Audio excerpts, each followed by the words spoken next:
সাল 1947, যে সালে ধর্মের ভিত্তিতে ভাগ হয়ে যায় দুটি দেশের। কি নিদারুণ কষ্ট, কি নিদারুণ নিয়তি। 1 বছর, যে বছরটি কেবল ইতিহাসের পাতা নয়, অসংখ্য হৃদয়ের গভীরে এক অনন্ত দাগ এঁকে দিয়েছে। দেশভাগের সে ভয়াল সময়, যখন মানুষ নিজেদের ঘর, শিকড়, মাটি সব ফেলে অনিশ্চিত এক ভবিষ্যতের পথে পা বেরিয়েছিল।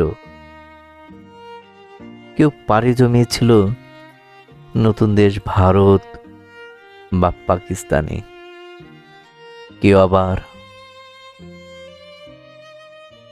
নতুন পথের দিকে, কেবল বাঁচার তাগিদে।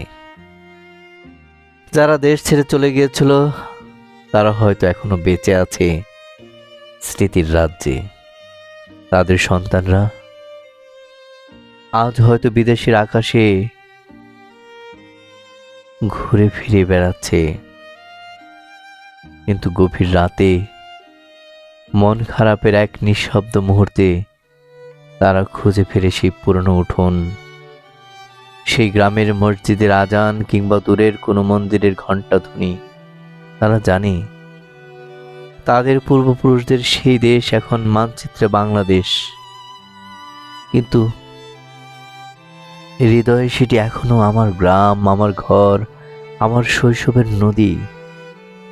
সেই মানুষগুলো হয়তো শারীরিকভাবে অন্য দেশে আছে, কলকাতা, করাচি, দিল্লি, লন্ডনে বা প্রবাসী শহরে, কিন্তু তাদের মন রয়ে গেছে এদেশের মাটিতে, ধান খেতে, বটতলায় বা ঘরের পুরনো দরজার পাশে।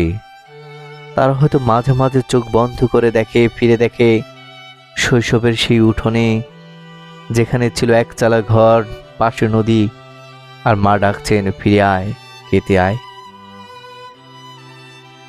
দেশভাগ শুধু একটি ভূখণ্ডের বিভাজন ছিল না, তা ছিল হৃদয়ের বিভাজন। যারা চলে গিয়েছিল তারা আজও ফিরে আসতে পারে না, কিন্তু তাদের স্বপ্ন, তাদের স্মৃতি, তাদের নীরব কান্না আজও বাতাসে ভেসে বেড়ায়।